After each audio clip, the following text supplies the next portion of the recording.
오늘 말씀은 탕자의 비유로 이 이야기를 시작해 보려고 합니다. 우리가 잘 알고 있는 이야기죠. 성경에서 가장 복음에 대해서 잘 설명하는 것이 바로 탕자의 비유입니다. 집 나가는 아들이 돌아왔습니다. 돌아왔을 때 아버지가 너무 반가워서 잔치를 열고 기뻐하는 아버지의 모습을 통해서 하늘 아버지의 그 모습을 우리에게 비추어 주고 있습니다. 이어서 이 가상 이야기입니다. 제가 지어낸 이야기인데 이렇게 진행된다고 한번 생각해 보면 어떨까요? 탕자를 미워했던 형도 그를 다시 반겨주게 되었고, 탕자도 안정된 삶을 살게 되었습니다. 그러다가 문득 이런 생각이 들었습니다. 집 나가서 방탕하던 그때가 그리워지는 것입니다. 그래서 다시 재산을 가지고 집을 떠나려고 합니다. 혹시 잘못되더라도 아버지께서 나를 용서해 주실 테니까 걱정할 필요가 없어 하면서 집을 나가게 되었습니다.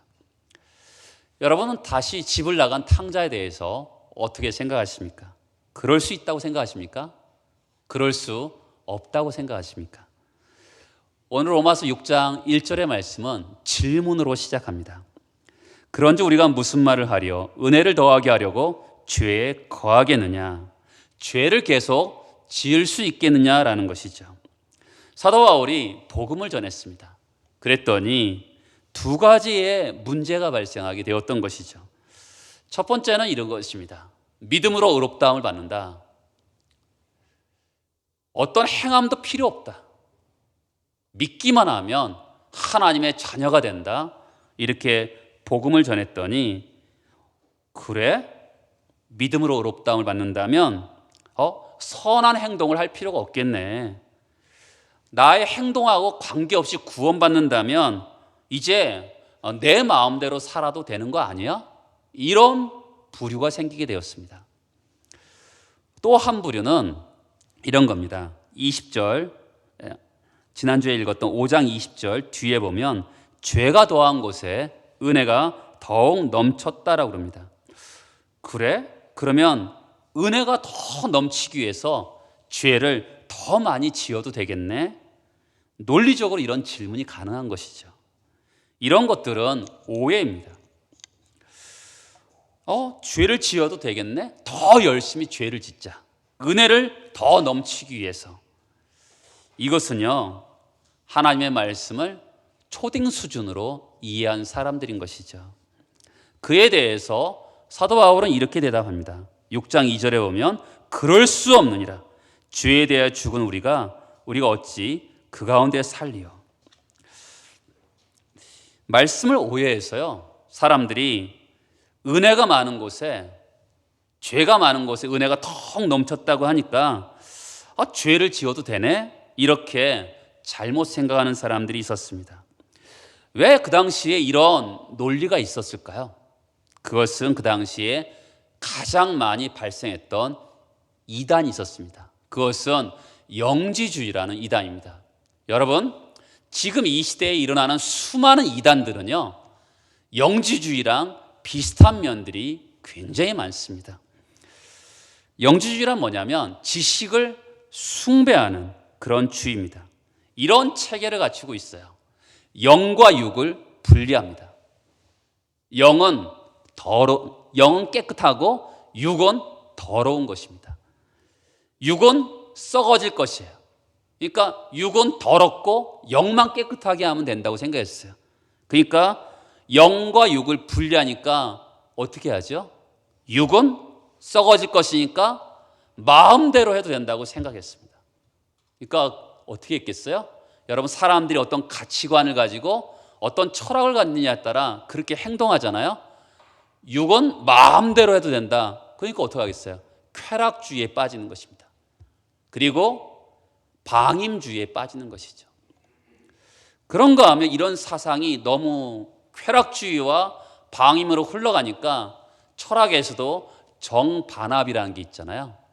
이건 아니다라고 생각하면서 정반대로 가는 사람들이 있게 되었습니다. 속세를 떠나 은둔 생활을 하고 금식을 하고 고행을 하는 사람들이 생겼던 것이죠. 이것을 뭐라 그래요? 금욕주의라 그러죠.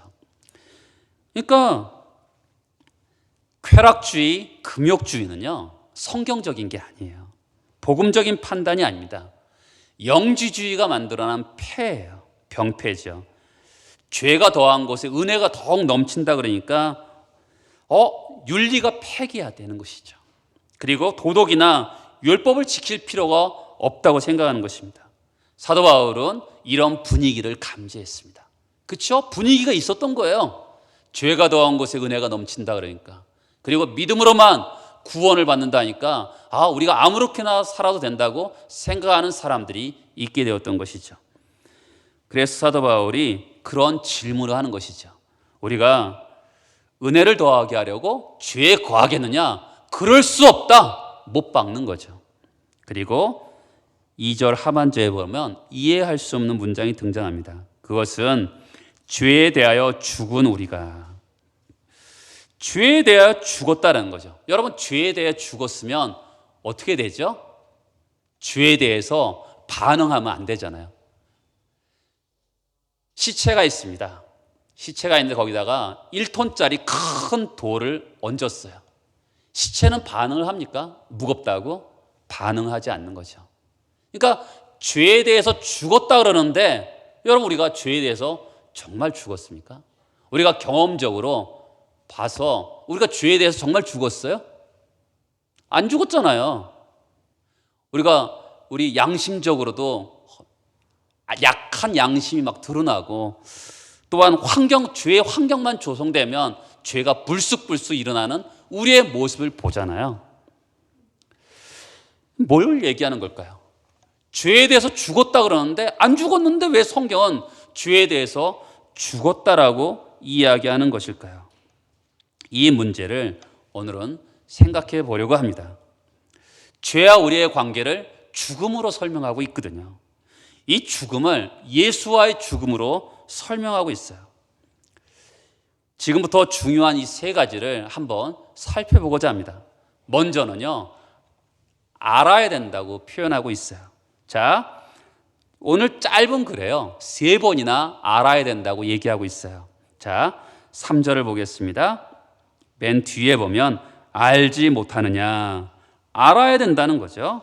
6절에 보면 우리가 알거니와, 우리가 안다라는 거예요. 나만 아는 게 아니죠. 사도 바울이 지금 다메섹 도상에서 예수를 경험했어요. 그리고 나도 알고 너희도 예수와 믿는 모든 사람이 안다라는 거예요. 그리고 9절에서 맨 뒤에 보면 알미로라, 이렇게 이야기하고 있는 것이죠. 우리가 알아야 될 게 있다는 거죠. 이것을 사도 바울은 세례를 가지고 먼저 설명을 합니다. 3절에 보세요. 무릇 그리스도 예수 앞에요 세례를 받은 우리는 그의 죽으심과 합하여 세례를 받은 줄을 알지 못하느냐라고 합니다. 저를 보시겠어요? 여러분, 구약은요, 우리가 대하 드라마 같이 스펙터클한 그런 이야기들이 많습니다. 그런가 하면 구약의 이야기를요, 신약은 단 한 줄로 논평식으로, 논문식으로 써내려가는 그런 어떤 구도를 가지고 있어요. 그 세례에 대해서 신약은 어떻게 설명하고 있는지 보겠어요. 고린전서 10장을 보겠습니다.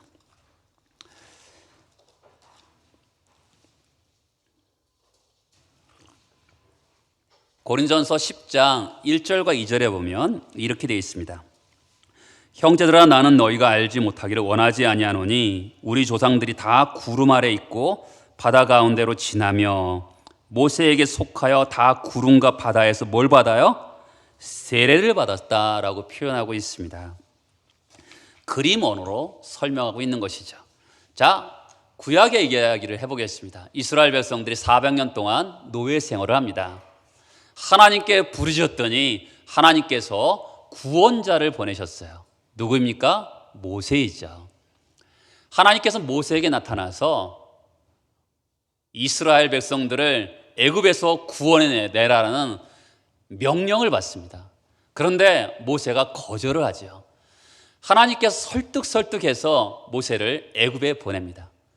그리고 애굽에 가서 모세가 기적을 행하죠. 많은 재앙과 표적을 행합니다. 마지막 재앙으로는 애굽의 초태생, 첫 새끼들을 다 죽입니다. 첫 아들과 모든 동물의 첫 새끼들이 죽임을 당합니다. 여러분, 1이라는 숫자는 대표수라 그랬잖아요. 그러니까 초태생을 죽었다는 것은 모두가 죽었다라는 것을 의미하는 것입니다. 그런가 하면 이스라엘 백성들은 어린 양의 피로 그들은 구원을 받죠. 좌우 문설주와 문인방을 피를 발랐더니 죽음의 사자가 진노하심에서 벗어나게 되었습니다. 그리고 이스라엘 백성들은 이제 200만 대군이 이제 떠나게 되었습니다. 그리고 하나님께서 어디로 몰고 가시냐면 앞에는 홍해고 뒤에는 애국 군대였습니다. 애국 군대가 왜 쫓아왔을까요? 그것은 200만 명이라는 데는 그런 노예가 갑자기 나간다 해보세요. 농사는 누가 짓고 그리고 성이나 집들은 누가 짓겠습니까? 이 기간 산업이 무너지는 거예요. 그러니까 애굽의 바로가 명령을 내려서 쫓아갑니다. 이스라엘 백성들이 원망하죠. 여기서 죽는구나 할 때 모세가 너희는 가만히 서서 하나님의 구원하심을 보라고 이야기합니다. 그리고 지팡이를 들어서 홍해를 가르죠. 그때를 잘 보세요. 이스라엘 백성들이 어떻게 세례의 모습을 보여주고 있는지 보세요. 이스라엘 백성들은 애굽 쪽에서 보세요. 애굽 쪽에서 보면 바다에 들어갑니다. 죽는 모습이죠. 그렇죠? 애굽 쪽에서 보면 죽어요. 바다에 들어갑니다. 그리고 가나안 쪽에서 보면 이스라엘 백성들은 살아서 올라오는 모습이죠. 그렇죠? 그림 언어를 보여주고 있어요. 애굽 쪽에서 보면 죄에 대해서 죽는 모습을 보여주고 있습니다. 그리고 가나안 쪽에서 보면 약속의 땅으로 가는 살아나는 그런 모습을 보여주고 있어요. 그래서 이 홍해를 건너는 것이 세례의 모습을 보여주고 있는 거죠. 죽고 사는 모습을 우리에게 보여주고 있는 것이죠. 그러면 거기서 끝난 겁니까? 홍해를 건넌 거로 끝난 건가요? 아니죠. 광야로 지나서 가나안 땅을 가야 돼요. 가나안 땅을 가기 위해서는 가다 보니까 거기서 누구를 만나냐면 아말렉 족속을 만나게 됩니다. 그들이 만약에 애굽에서 평생 살았다면 아말렉 족속을 만날 일이 없었습니다. 그런데 그들이 아말렉 족속을 만나요. 모세가 여호수아에게 명령해서 싸우게 하죠. 그렇죠? 그리고 하나님께서 뭐라 그랬어요? 아말렉과 대대로 싸우리라 이렇게 말씀합니다. 그런 것처럼 우리도 세례를 받은 다음에 우리도 인생을 살면서 아말렉과 같은 세력과 영적인 싸움을 하게 되는 것이죠. 자, 4절을 보겠습니다. 그러므로 우리가 그의 죽으심과 합하여 세례를 받음으로 그와 함께 장세되었나니 이는 아버지의 영광으로 말미암아 그리스도를 죽은 자 가운데 살리신과 같이 우리로 또한 뭐요? 새 생명 가운데 행하게 하려 하심이라. 새 생명을 얻었어요. 거듭났어요. 하나님의 자녀가 되었습니다. 끝났습니까? 아닙니다. 새 생명 가운데 행해야 되는 거예요. 새로운 전쟁이 시작된 것입니다. 새 생명 가운데 출발을 했는데 이제 머나먼 여행을 시작하게 되는 것이죠. 여러분, 우리도 마찬가지잖아요. 구원받은 다음에 곧바로 천국 갑니까? 아니죠. 광야 같은 이 세상을 한 걸음 한 걸음 살아가야 되는 것이죠. 그 가운데 속에서 우리가 살아가야 되는데, 그 가운데 행해야 되는데, 어떤 일을, 우리가 세 가지 일을 알아야 되고 깨달아야지만이 이 광야 같은 이 세상을 승리할 수 있음을 오늘 성경은 말을 하고 있는 것이죠. 첫 번째는 알고라고 얘기합니다. 뭘 알아야 되는 거예요? 진리를 아는 것이죠. 어떤 진리입니까? 아까 그랬죠? 죄에 대해서 죽었다라고 얘기합니다. 여러분, 죄에 대해서 죽었다라고 얘기해요. 이것은 한 번에 죽은 거예요. 예수를 믿을 때 죄에 대해서 한 번에 죽었대요. 근데 안 죽었거든요. 어떡하지요? 우리 경험적으로는 안 죽었어요. 부부싸움도 하고요. 그렇죠? 그리고 성경은 너 죽었다 그러는데 나는 안 죽었거든요. 헷갈리죠. 악한 행실도 있고요. 악한 감정도 있고요. 때로는 약한 양심도 있어요. 왜 자꾸만 죽었다 그럴까요? 한 번만 죽었다고 하는 것이 아니라 계속 죄에 대해서 죽었다고 얘기해요. 4절을 보세요. 우리가 그의 죽으심과 합하여 세례를 받으면 그와 함께 장사되었다고 얘기하고 있어요. 8절을 보세요.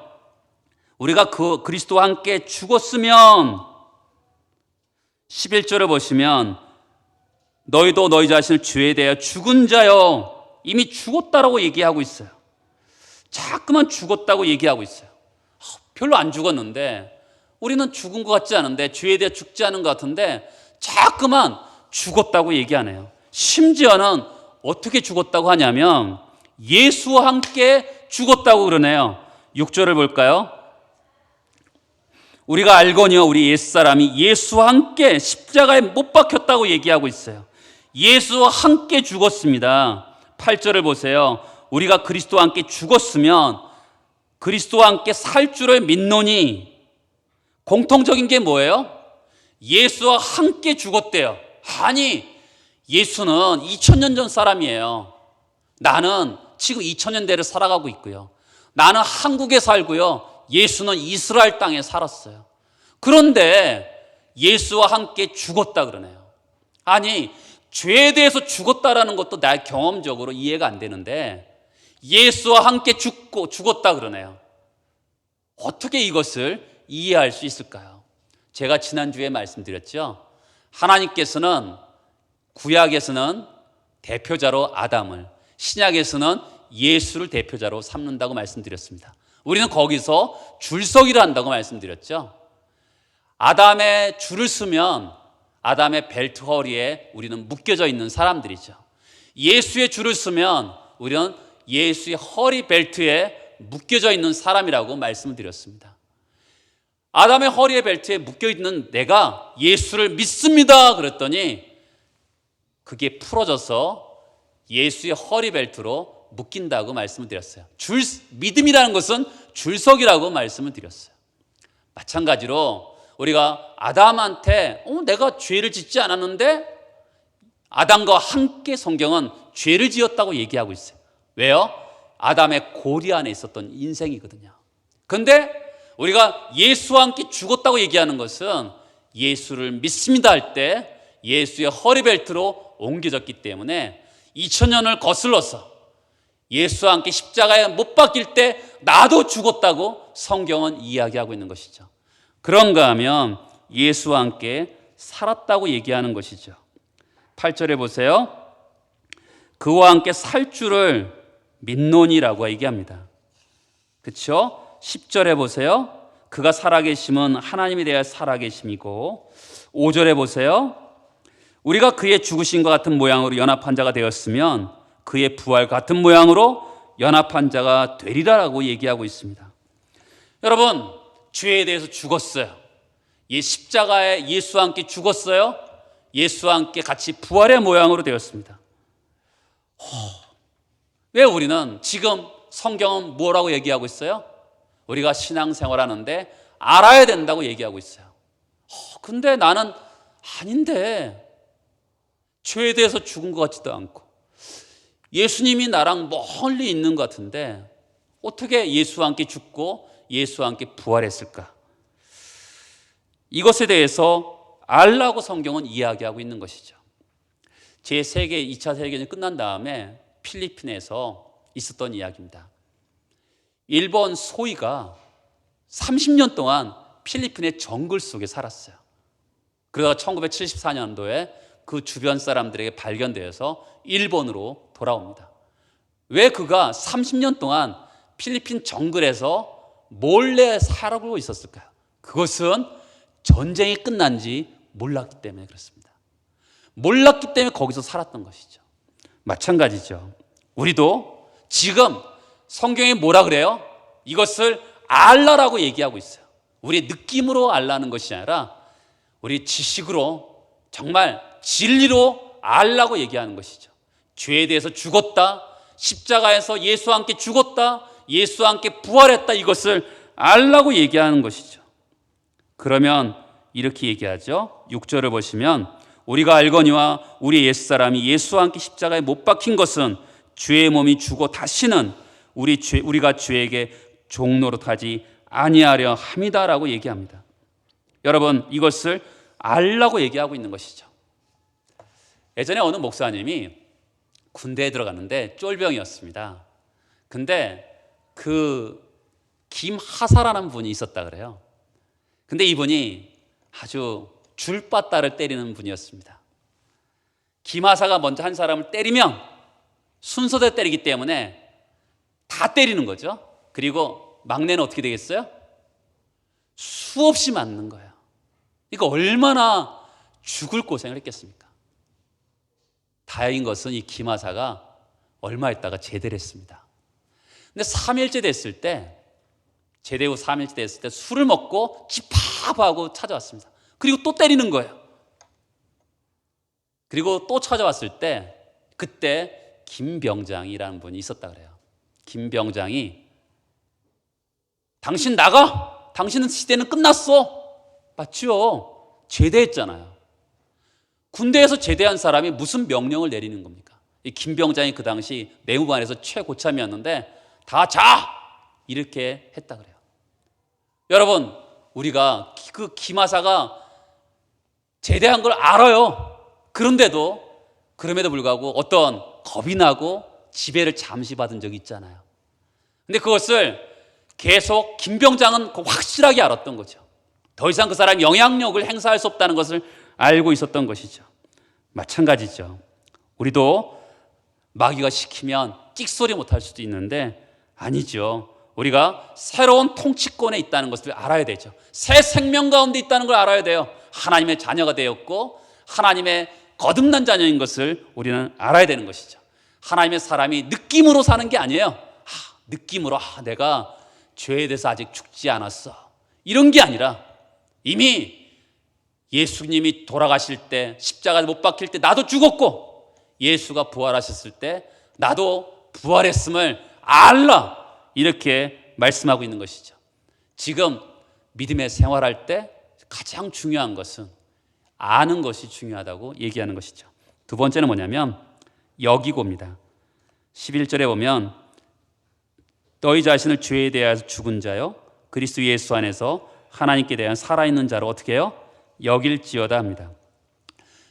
여러분, 이것은 한국말과 헬라 말이 좀 달라요. 우리는 이렇게 여긴다는 말을 어떻게 하죠? 내가 너 친자식처럼 생각해, 여겨. 이것은 친자식이 아닌데 여긴다는 말이거든요. 그렇죠? 아닌데 그런 것처럼 얘기하는 것이 우리나라의 말입니다. 그런데 여기서 여긴다는 것은 헬라 말에서 여긴다를 번역한 건데요. 정말 그것을 인정하라는 거예요. 그러니까 우리가 죄에 대해서 죽고 예수와 함께 십자가에 못 박혔고 예수와 함께 부활한 것을, 그것을 진실로 알고 여기며 살라, 주장하라라는 거예요. 그 얘기를 하고 있는 것이죠.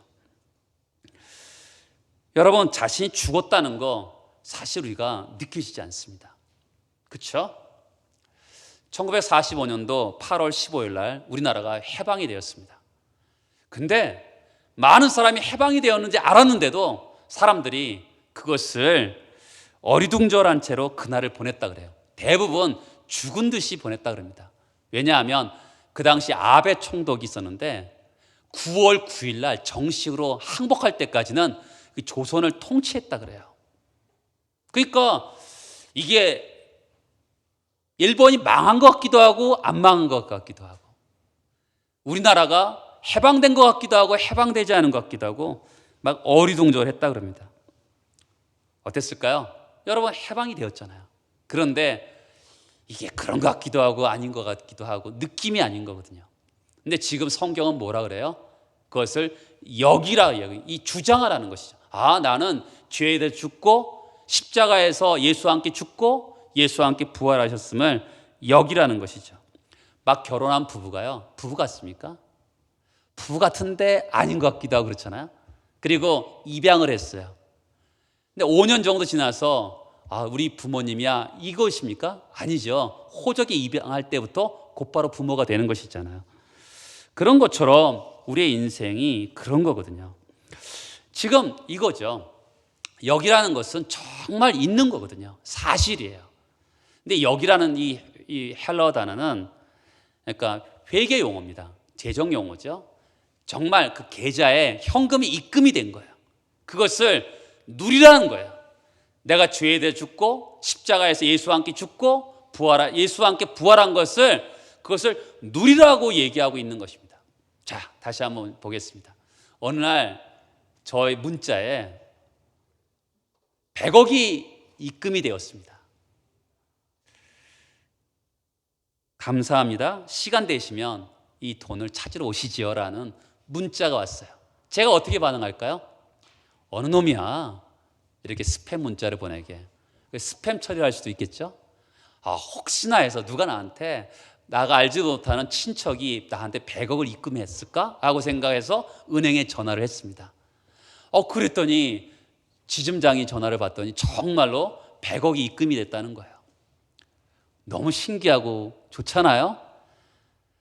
그 지점장이 이렇게 얘기합니다. 100억을 찾으러 오시든지 아니면 아니에요 100억이나 있는데 저희들이 자가용을 보내지요 라고 했습니다. 가서 보니까 정말 100억이 입금이 된 거죠. 진리가 확인된 거죠. 사실이 확인되었습니다. 가서 현금 카드를 만들어서 그 돈을 쓰게 되는 것이죠. 과연 이것으로 무엇을 할까? 이런 생각하는 거죠. 만약에 20억 30억을 방바닥에다가 깔아서 매일같이 돈만 샌다면 무슨 의미가 있겠어요? 그것을 사용해야 되는 거 아니겠습니까? 지금 마찬가지죠. 이것을 여기라는 거예요. 내가 죄에 대해서 죽고 예수와 함께 죽고 예수와 함께 부활했다는 것을 여기고 그것을 누리라고 성경은 우리에게 말씀하고 있는 것이죠. 제가 자주 말씀드리지만 왕자와 거지의 비유죠. 어느 날 임금이 길을 가다가 거지를 보고서 정말 마음에 들어요. 그래서 왕자로 입양을 하게 되었습니다. 신하들에게도 우리 왕자로 입양했습니다라고 인사까지 시켰어요. 그런데 그날 저녁에 이 왕자가 다시 다리 밑으로 나가는 겁니다. 신하들이 쫓아가죠. 왕자님 어디 가세요? 그랬더니 나는 이 다리 밑이 편해서 거기 가서 자기 위해서 갑니다. 아닙니다. 왕자님은 지금 이 궁궐에서 주무셔야 됩니다. 잤어요. 그 다음 아침날 다시 다리 밑으로 갑니다. 하녀들이 왕자님은 어디 가세요? 다리 밑에 가서 세수를 하러 갑니다. 아닙니다. 왕자님이 있어야 될 곳은 이 궁궐입니다. 어떤 의식이 있는 거죠? 거지 의식이 있는 거죠. 그런데 이 사람에게 필요한 게 뭡니까? 왕자 의식인 것이죠. 우리는 오랫동안 죄 가운데 살았기 때문에 죄의 종로로 살았던 사람들입니다. 죄가 시키는 대로 우리는 그런 인생을 살았던 것이죠. 그렇기 때문에 우리는 아직도 나는 죄에 대해서 죽지 않았고 죄가 나를 아직도 종노릇해 나의 주인 역할을 해라는 의식이 있을 수가 있습니다. 처음부터 그렇게 되는 건 아니지만 시간이 지나면서 제일 중요한 건 뭐냐면 내가 의식화가 중요한 것이죠. 내가 그렇게 여기는 게 중요합니다. 나는 죄에 대해서 죽었다. 이미 예수와 함께 죽었고 예수와 함께 부활했다라는 것을 주장하는 거죠. 왜요? 성경이 그렇게 말하니까. 나의 느낌은 아닌 것 같아요. 그렇죠? 아직 해방된 것 같지도 않고 아직도 거지인 것 같고 그런데 성경은 우리에게 분명하게 이것을 누리라고 얘기하는 것이죠. 100억을 있는데 그것을 누려라. 네가 하나님의 자녀가 되었는데 죄에 대해서 죽고 바로 십자가에서 예수와 함께 죽고 예수와 함께 부활했는데 연합되었다라는 거죠. 예수와 함께 연합이라는 이 고리는 굉장히 성경에서 어려우면서도 신비한 거예요. 성경에서 말하잖아요. 포도나무에 가지를 접붙였다고 얘기하고 있잖아요. 그렇죠? 가지를 접붙였어요. 그랬더니 열매를 맺잖아요. 그런 것처럼 성경이 우리가 거듭났는데 우리가 가지에 접붙였더니 열매를 맺는 것처럼 시간이 지나면서 열매를 맺는 것처럼 가지가 할 일이 뭐가 있겠어요? 가만히 있기만 하면 되는 거예요. 접붙인 대로 있기만 하면 그가 열매를 맺게 되는 것이거든요. 그런 것처럼 성경 우리에게 예수와 함께 죽었고 예수와 함께 부활했음을 여기라, 주장해라, 그것을 계속해서 인정하라는 거죠. 나는 용서받았고 나는 의롭다함을 받았고 나는 하나님의 사랑받는 자녀이라는 것을 계속 주장하라고 이야기하고 있는 것이죠. 세 번째는 뭡니까? 드리라는 것이죠. 13절입니다. 같이 한번 읽어보겠습니다. 또한 너희 지체를 불의의 무기로 죄에게 어떻게 해요? 내주지 말고 오직 너희 자신을 죽은 자 가운데서 다시 살아난 자 같이 하나님께 드리며 너희 지체를 의의 무기로 하나님께 드리라. 이 말은 두 가지죠. 소극적으로는 너희 지체를 불의의 무기로 죄에게 주지 말고, 적극적으로는요 너희 지체를 의의 무기로 하나님께 드리라는 것이죠. 우리가 믿음의 생활을 합니다. 그래서 믿음의 생활이라는 것은 성화의 삶이고 거룩한 삶인 것이죠. 그를 위해서 우리는 선택과 결단이 필요한 것이죠. 우리 자신을 불의의 무기로 드리지 말고 의의 무기로 드리라는 것이죠. 여러분, 우리는 정말 또 19절을 보겠습니다. 19절에 보면 너희 육신이 연약함으로 라고 되어 있는데 우리는 죄의 영향을 쉽게 받을 수가 있어요. 그렇죠? 죄를 지을 때는 한순간입니다. 우리가 영적으로 살아가는 방법은 굉장한 오랜 시간이 걸리는데요, 무너지는 데는 한순간에 무너지는 거예요. 다윗이 그랬잖아요. 다윗이 얼마나 예배자이고 영적 생활을 많이 했습니까? 하나님 마음에 합한 자였어요.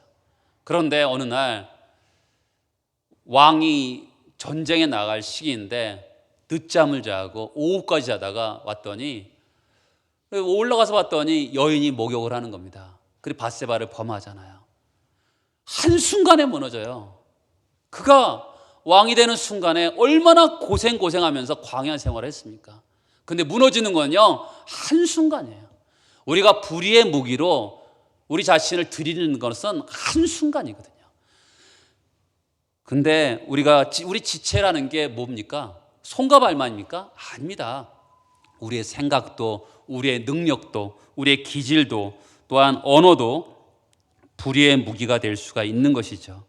우리 혀도요 중상모략하고, 또 우리의 감정도요 우리가 정말 불의의 무기로 죄에게 내줄 수가 있는 것이죠.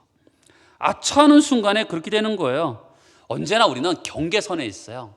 어느 순간에는 우리는 불의의 무기로 우리 지체를 드릴 수도 있고요, 어느 순간에 의의 무기로 우리 하나님께 드릴 수도 있는 것이거든요. 이때 우리는 소극적으로 살면 안 되고요, 적극적으로 결단하는 것이죠. 드리라! 누구에게 드려요? 하나님께 드리는 것이죠. 어느 쪽에 서는가가 중요하거든요. 여러분, 어느 쪽에 쓰시겠어요?